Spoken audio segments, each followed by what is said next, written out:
As a combatant, Steve McQueen is now proficient in that area since that son of a pistol possesses the ability to be tough. Beyond vintage movies and great vehicles, Steve McQueen left behind more. He left behind a startling will, a secret empire, a hidden vault, and one family member who was totally shut off. Millions of dollars were made from myth by a shocking discovery decades later. What started off as a Hollywood tale turned into something more sinister and unanticipated. Flaguaya. The story became increasingly distorted as the search continued. It's far from over, too, from reform school to the throne. Fame wasn't something Steve McQueen was born with. Chaos was his birthplace. Before he could say anything further, his father left. His mother abandoned him multiple times, and his stepfather was violent. By the age of 14, McQueen was attending Boys Republic, a reform school in Chino, California, where surviving was more essential than academics. He learned to fight back there, to trust no one, and to rely solely on himself. He was not broken by his difficult background. He became hardened by it. McQueen's demeanor served as both a shield and a selling point. He was not interested in following the rules or fitting in. In some way, his lack of desire in playing nice made him stand out. Producers adored the money he brought in, but they detested the drama. McQueen enlisted in the Marines prior to his notoriety. He repeatedly got placed into the brig and battled with authority. However, he completed his service and subsequently applied that knowledge to enhance his positions. He was credible on television because of that sense of danger. He wasn't faking it. He was only being himself. McQueen didn't seek gigs in Hollywood. Roles came after him. He occasionally walked off scenes, didn't follow scripts, and wasn't always on time. The audience, however, was unconcerned. His on-screen persona forced viewers to ignore the mayhem. He was among the most paid celebrities in the world by the 1960s. He rose to prominence after The Great Escape. Although he didn't say much throughout the movie, his silent stares spoke louder than any conversation. In that movie, the motorcycle stunt went down in mythology. The McQueen myth was enhanced even though the actual jump was performed by a stuntman. Untouchable, fearless, and cool, fans were enthralled. Bullet followed, where he drove across San Francisco and did his own driving exploit. In action filmmaking, the vehicle pursuit sequence established a new benchmark. As a part of McQueen's legacy, that green Mustang fastback became a cultural icon. That same Mustang brought $37 million at auction years later. His decisions on set were worth much more than his salary. McQueen detested Hollywood gatherings off-screen. He stayed out of the spotlight, skipped press events, and wore jeans to premieres. However, that mystery only increased his worth. Audiences didn't care that he was challenging, even though producers knew it. As a result, the studios continued to pay him more to appear. McQueen began rewriting the rules of Hollywood. He requested $750,000 upfront in the Thomas Crown affair in 1968, which was a huge amount at the time. He then secured a back-end contract that allowed him to receive a portion of the revenues in the towering Inferno. He made more than $12 million from that move. He created history in addition to making money. It didn't end there either. Just reading a script cost McQueen $50,000. So he retained the money even if he declined. Studios knew he sold tickets and were eager to collaborate with him. He controlled everything, even camera angles and attire, with that demand. The majority of people were unaware that McQueen was hoarding wealth in other ways as well. He amassed hundreds of automobiles, motorbikes, and watches. He acquired real properties in California, Mexico, and Idaho, made investments in rare collectibles, and purchased land. He was intelligent but not ostentatious. While his contemporaries squandered, McQueen quietly amassed a fortune. His business arrangement with Honda was one of his best-kept secrets. McQueen was involved in the company's marketing campaigns for motorcycles in the United States. His picture was used to advertise motorcycles, and it was successful. Sales skyrocketed. Long after he ceased writing for the cameras, that collaboration continued to generate millions of dollars. It was an early branding strategy. There's more. Off-road racing was more than simply a pastime for McQueen. He utilized it to advertise motorcycles and equipment in which he had covert stock. Companies paid him to be included in their products because of his desert racing lifestyle, which became part of his brand. Without mentioning it, he earned millions. His tactic was to remain silent. Most people believed that McQueen died broke when he went away in 1980. That impression was created by cancer treatments, lawsuits, and legal fees. In actuality, however, his money was dispersed among property, licensing rights, and secret accounts. He had planned everything to be confidential. For decades, such strategy was successful. No one was aware of his true value, and it continues to pay off. Today, the licensing of his name, image, and film rights generates millions of dollars annually for his estate. The value of his collection of cars and motorcycles alone is in the tens of millions. It wasn't only a career that Steve McQueen built. Long after his last credits have rolled, his fortune continues to grow. The king of legacy succeeded the king of cool. Atsevi succeeded the king of cool. The most priceless gem Hollywood nearly overlooked was McQueen's private collection, which was hidden in barns and locked storage. Assets that were hidden and untracked. When it came to money, Steve McQueen was quiet. He didn't pose in front of enormous mansions or show off his gold watches. Behind the scenes, he was creating something enormous, but most people assumed he led a simple life. He built a secret empire out of his love of machinery in a discreet and calculated manner. Just storage lockers and sealed barns full of valuables, no public records, no news coverage. McQueen amassed one of the biggest private motorcycle collections in history by the 1970s. His collection included more than 130 vintage and unique motorcycles. He preferred American, German, and British models such as Indians, Triumphs, and Husqvarnas. Collectors would subsequently shell out enormous sums of money for the unique bikes that were made particularly for him. He didn't show them off. On distant locations, he kept them in garages with temperature control. He was equally devoted about his love of vehicles. McQueen possessed about 60 expensive vintage cars, many of which are now regarded as priceless. He owned the real Mustang GT390 from Bullitt, a Jaguar XKSS, and a 1963 Ferrari 250 GT Lusso. A unique Porsche 917K, one of the most recognizable racing vehicles ever produced, was also retained by him. Years later, that car alone brought almost $14 million at auction. McQueen's collecting was more than a pastime. He was making long-term investments in assets that would increase in value. Every automobile and bike was carefully chosen. The majority had a racing or storyline backdrop. He didn't purchase them to flaunt or flip. He purchased them because he recognized the lasting worth of tangible, one-of-a-kind items. Years after his death, many were astonished. His estate managers opened a dusty barn in New Mexico in 2006. They discovered hundreds of motorcycles, stacks of helmets, leather coats, vintage movie scripts, an unopened treasure trove, and even race gear with his name sewn inside. For decades, it had lain in silence, forgotten entirely. The overall worth was estimated by experts who cataloged it to be more than $30 million. The way people perceived McQueen's wealth changed as a result of that barn discovery. Most individuals thought his estate was straightforward till that point. Some land, possibly some residual film, earnings, However, the barn exposed a more profound and obscure level of riches. It resembled a time capsule of the affluent people of Hollywood. The majority of the museum-quality objects within had never been viewed by the general public. In addition, he possessed unique movie props, old timepieces, signed photographs, and smaller but valuable collections that were all kept in special safes and vaults. For instance, at auction, one of his Rolex Submariners brought nearly $234,000. A second unusual watch, a Heuer Monaco in lemon, sold for $2 million. Showpieces were not what these were. After wearing and using them, McQueen put them away. Collectibles were only one of McQueen's hidden riches. He owned a stake in tiny enterprises related to gear and equipment, racing teams, and film licensing corporations.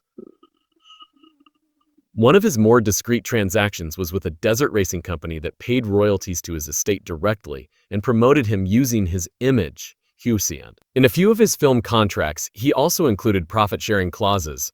The licensing value remained the same even if a movie stopped showing. Few individuals are aware of this additional layer. Unlike most celebrities, McQueen licensed his name and likeness during his lifetime. He had early rights agreements with Triumph and Tag Heuer.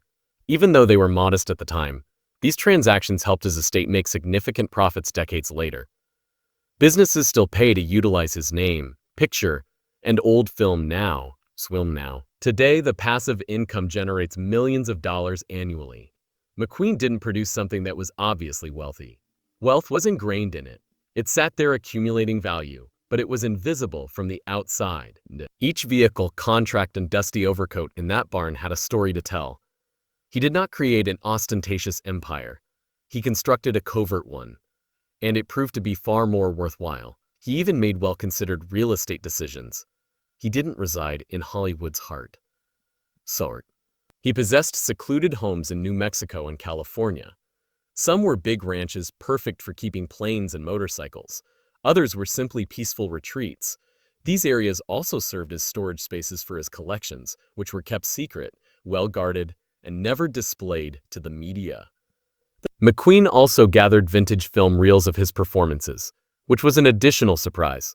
He kept several copies of his best-known scenes in storage, each annotated by him. These reels are currently included in licensing agreements that let streaming services recover and repurpose his video. He didn't even have that source of income when he passed away. But long before digital media took over, he laid the foundation for it. McQueen created more than just a collection. It served as a model, a means for a movie star to maintain wealth without constantly working. He transformed mystery into wealth and passion into property. When everything was revealed, people at last realized that he was more than simply an actor. His legacy would outlast every payday because he was a legend, a brand, and a successful businessman. The will that launched a wealth and split a family. Steve McQueen passed away in Juarez, Mexico on November 7, 1983, following a covert operation. He opted not to get the usual U.S. therapies for mesothelioma, a rare and severe cancer brought on by asbestos exposure. Rather, he took a plane to Mexico to test leotriol, an illegal and untested drug derived from apricot pits. It was a desperate, unapproved, and dangerous operation. He didn't make it through the night. The news media at home hurried to announce that McQueen passed away penniless. They claimed that his assets were lost and that his money was spent on cancer treatments. The reality, however, was quite different. It was not immediately clear how much his estate was worth. Only years later will the actual value of what he left behind become apparent. McQueen's estate was estimated to be worth $2 million at the time of his passing. Only properties, bank accounts, liquid assets, and evident holdings were included in that number. Rare motorcycles, vintage automobiles, royalties, and image licensing rights, all of which would significantly increase in value, were not included.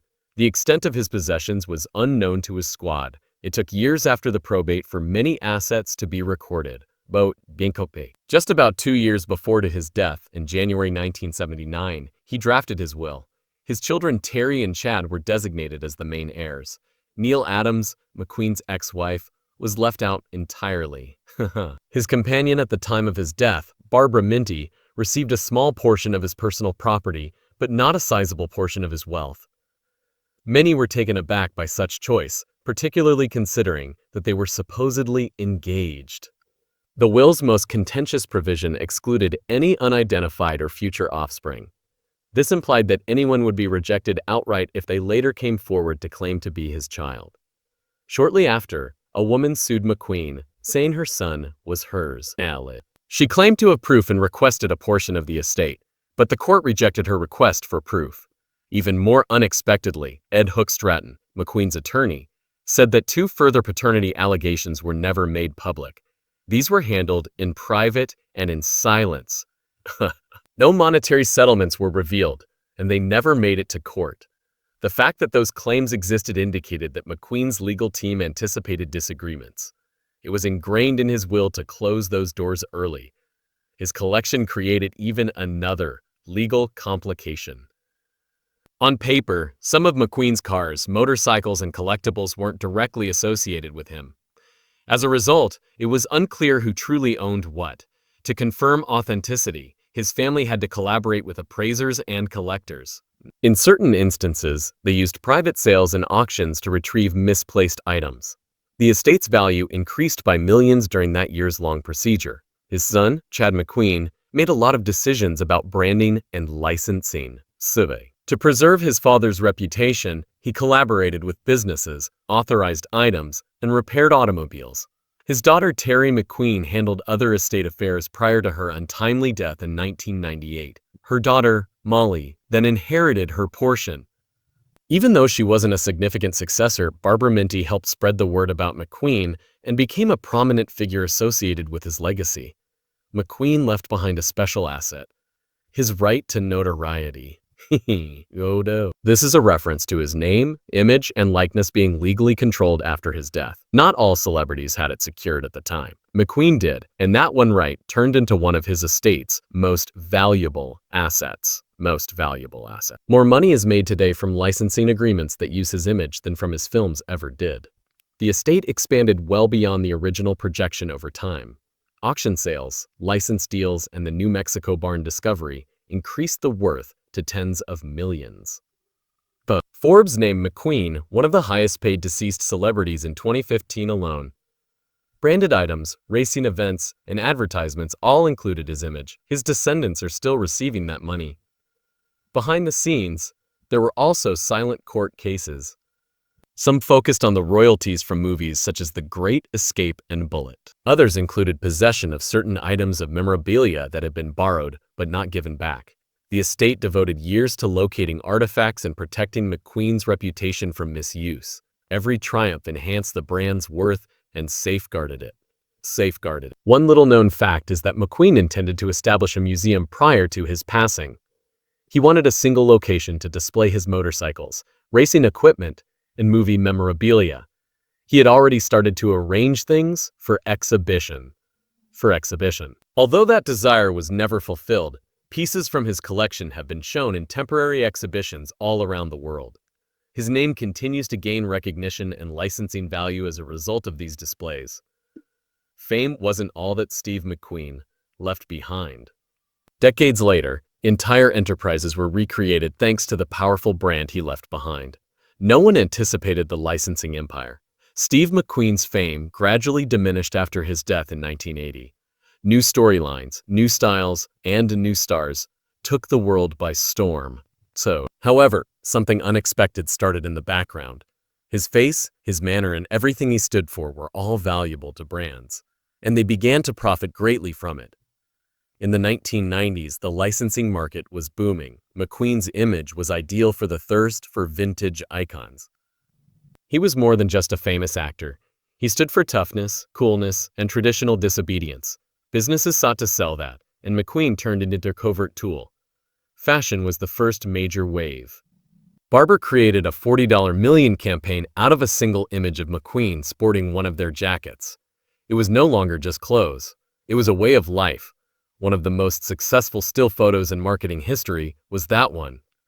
Tag Heuer came next. The lemon-famous Monaco watch was brought back by the Swiss watchmaker. A picture of McQueen wearing it while driving served as the focal point of their entire campaign. In addition to saving the brand, the relaunch increased sales to all-time highs. McQueen's name was now a mark of legitimacy. Then Ford arrived. Using McQueen's connection as the main selling factor, the automaker brought the Bullitt Mustang back to life several times. The tail was used as a basis for advertisements, posters, and limited edition models. His legacy sold automobiles even without his words, and because of that connection, collectors paid top pay for those models. The estate's meticulous handling of these transactions was where the true power lay. They weren't granting licenses to random people. Products that mirrored McQueen's image were the main emphasis of each contract. Traditional, stylish, and manly. Money wasn't the only factor. It has to do with brand protection. That's why the plan was so successful. All transactions involving McQueen's inheritance were now gatekeepered by Greenlight Licensing Group. They managed trademarks, product approvals, and the legal aspect. They also assisted in transforming McQueen's reputation into a regulated industry that expanded annually. Forbes started keeping tabs on his alleged income, and by the 2010s he was among the highest-paid deceased celebrities.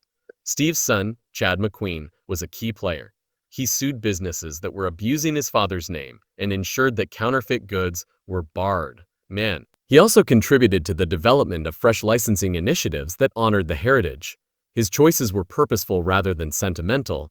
He realized that in order to maintain the brand's value, long-term planning was required. Porsche was also involved. The business and the estate collaborated to launch a lemon tribute collection in 2017. Then came products, events, and special models. Ads and limited edition materials featured McQueen's face, and fans were keen to acquire anything associated with the icon. Few people are aware of how McQueen's image has been utilized in foreign markets. His face is used to market expensive denim, racing gear, and even cologne in Japan and some parts of Europe. Because he never became overly American, licensing agents think he is still a powerful figure in international marketing. His appeal transcended decades and national boundaries. The remarkable thing is that the estate has continued to be choosy. McQueen's staff maintains a strong grip on the market despite the influx of celebrity properties. Value is added by this scarcity. Fans are aware that his name has been carefully chosen whenever it appears on something. As a result, prices and demand remain high. Today, licensing generates between 7 and 9 figures annually. The quantity is determined by the campaign's level of activity. However, the numbers remain high even in sluggish years. Additionally, licensing does not require new performances, in contrast to acting, foota. Without doing anything, McQueen's already existing images and videos continue to generate revenue. The most important lesson is that Steve McQueen earned more money after his death than he did while working in movies. And new films have nothing to do with that. It's because a brand was created with his legacy in mind. A brand that continues to communicate with consumers today without using words. The heirs became extremely wealthy. The dispute over what Steve McQueen left behind did not take place in noisy courtrooms after his death. It took place amid the hush of court documents, private business decisions, and unsaid grudges. The wealth did not just increase. It changed, divided, and shut out certain individuals entirely. Steve's only son, Chad McQueen, was at the center of it all and soon rose to prominence as the estate's spokesperson. More than money was inherited by him. Power was inherited by him. Prior to his father's death, Chad was already well known for his acting career before switching to racing. Chad was instrumental in preserving and overseeing the McQueen brand following Steve's passing. He supervised branding for automobiles, motorbikes, and lifestyle goods, and assisted in the founding of McQueen Racing, LLC. He eventually came to have some influence over endorsement and image licensing agreements. His modest empire has contributed significantly to his current estimated net worth of over $45 million. Steve's daughter Terry McQueen took a different route. She decided to work behind the scenes in Hollywood and joined Universal Studios as an executive. She concentrated on her personal life and avoided getting into public altercations. Terry tragically died in 1998 following a liver transplant. She made arrangements for her daughter Molly to inherit her estate rights prior to her passing. Molly McQueen is currently benefiting from the legacy as a member of the second generation. She advises the estate on projects involving her grandfather's image as an actress and producer. Molly assists with license agreements, relationship management, and tone protection for the McQueen brand. She has long-term access to intellectual property rights and a consistent stream of royalties because of her position. She is currently regarded as one of the most important stewards of Steve McQueen's heritage. Steve's third wife and fiancée at the time of his death, Barbara Minty, was listed in his will, although not as a significant successor. She did not receive a significant portion of the estate, but she did acquire personal belongings, clothing, letters, and keepsakes. But she joined the earning circle when licensing took off. Later, she preserved Steve's legacy by co-producing several documentaries about him.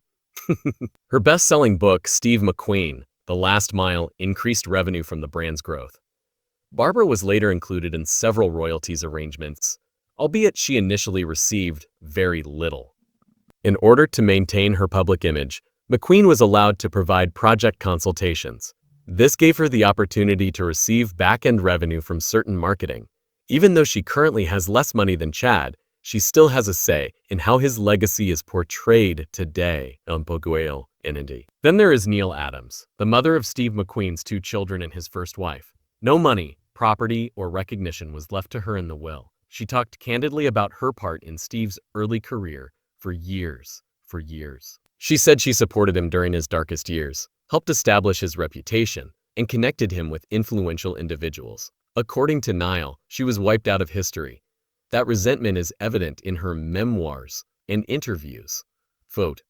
Although she has never filed a lawsuit, her remarks demonstrate the psychological harm caused by exclusion. She was left with nothing by the estate arrangement, even though she was the mother of Terry and Chad.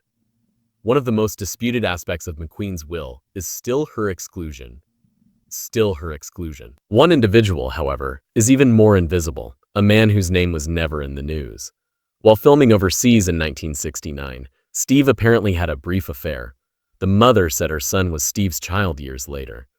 Neither McQueen nor his legal team has openly recognized such assertion. No smell was ever given to the child. The matter was deemed resolved when the mother died in 2012. However, further records that came to light in 2023 included a number of letters and receipts that linked McQueen to the woman at the time of the shoot. There is a genuine possibility that this man is Steve's biological child, according to several sources. However, it hasn't gone to court because of the statute of limitations on such claims and the absence of formal DNA testing. Now, however, it is said that the man's legal team is getting ready to reintroduce the allegation. Even a tiny portion might be worth millions because the estate's value increases annually. If verified, it might result in a royalty redistribution or, at the very least, fresh legal discussions. Although the estate has not made any public statements, attorneys who are familiar with McQueen's case will argue that this fresh evidence may be sufficient to start a new chapter. Steve McQueen's name is still used to print money. However, the most precious part of him yet, a steadily increasing fortune, may be found in a secret vault. Steve McQueen's estate was worth somewhat less than $2 million when he passed away in 1988. The figure seemed insignificant to someone who had previously been among Hollywood's top-paid actors. Critics claimed that his money had been destroyed by medical treatments. They failed to see the hidden worth, the things he left behind, the future of his name and his brand. That little inheritance has expanded into a $200 million bequest over the years. The value of his memorabilia alone has skyrocketed. At auction, Bullitt's 1968 Mustang brought $37 million. At auction, his lemon racing suit brought close to $1 million. He also sold a pair of packets of his own sunglasses for $70,000. Every sale did more than just generate revenue. His brand became even more legendary as a result. The distinctive aspect of McQueen's wealth is that it wasn't generated by ostentatious appearances or contrived biographies. It developed out of genuineness. People admired the life he led. Silent revolt, wild freedom, and fast automobiles. Long after he was gone, that authenticity became a source of revenue. His estate was constantly moving. The significant licensing deals that his family, led by Chad McQueen and then Molly McQueen, negotiated influenced how people currently view Steve. His image became a representation of coolness and independence for anything from auto advertisements to apparel labels. Each transaction generated additional revenue. Porsche collaborated with the estate to create a commemorative 911 McQueen, which was unveiled in 2024. It sold out right away. In addition to the car itself, collectors paid top pay for the symbolism it held. In Llama, McQueen did more than just act. Llama was his name. Land use his name.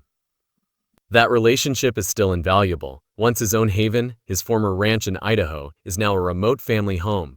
Even though the land itself has greatly increased in value, more importantly, it continues to serve as a gathering spot for his successors away from the glare of business.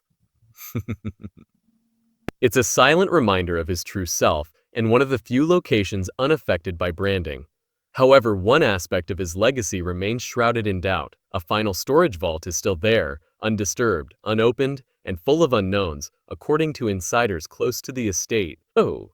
According to rumors, it contains an audio cassette taken shortly before McQueen passed away, handwritten letters to James Dean, and a draft script for a jail escape movie he never produced. Family members claim it's real, but no one has verified it. There is more to this vault than a footnote. If true, it might change some aspects of his legacy by disclosing private ideas, imaginative aspirations, and parting notes. Some people speculate that McQueen's thoughts on regrets, family, and celebrity may be included on the tape. Others think it's a message he never officially revealed but intended to leave behind. The myth gains strength the longer it remains sealed. The most unexpected aspect about McQueen's wealth is that it was never intended to turn out this way. He never spoke on the topic of brand development. He didn't write a tell-all memoir or try to get media attention. He kept to himself, worked sparingly, and led a hard life, but his enduring appeal stemmed from that very remoteness. His name has faded into obscurity over the years. A business model is what it is. It is. His style is still studied by brands. His scenes are still used in movies. Even if they don't fully comprehend the McQueen mindset, marketers attempt to capture it. It all keeps the money coming in. Now, McQueen's legacy brings in more money annually than the majority of actors in the business. It is among the most valuable after-rels in the history of Hollywood. His estate is more than just outdated films. It changes, adapts, and makes use of nostalgia. However, it remains grounded in his identity.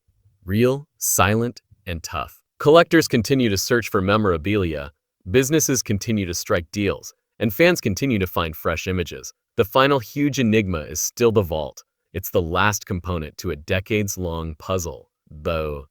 And the fact that it exists demonstrates one thing, whether it opens next year or not. Even from the afterlife, Steve McQueen had more to say. Thank you for viewing. Please remember to like, share, and subscribe if you liked this video. For even more incredible information, click on the next video that appears on your screen.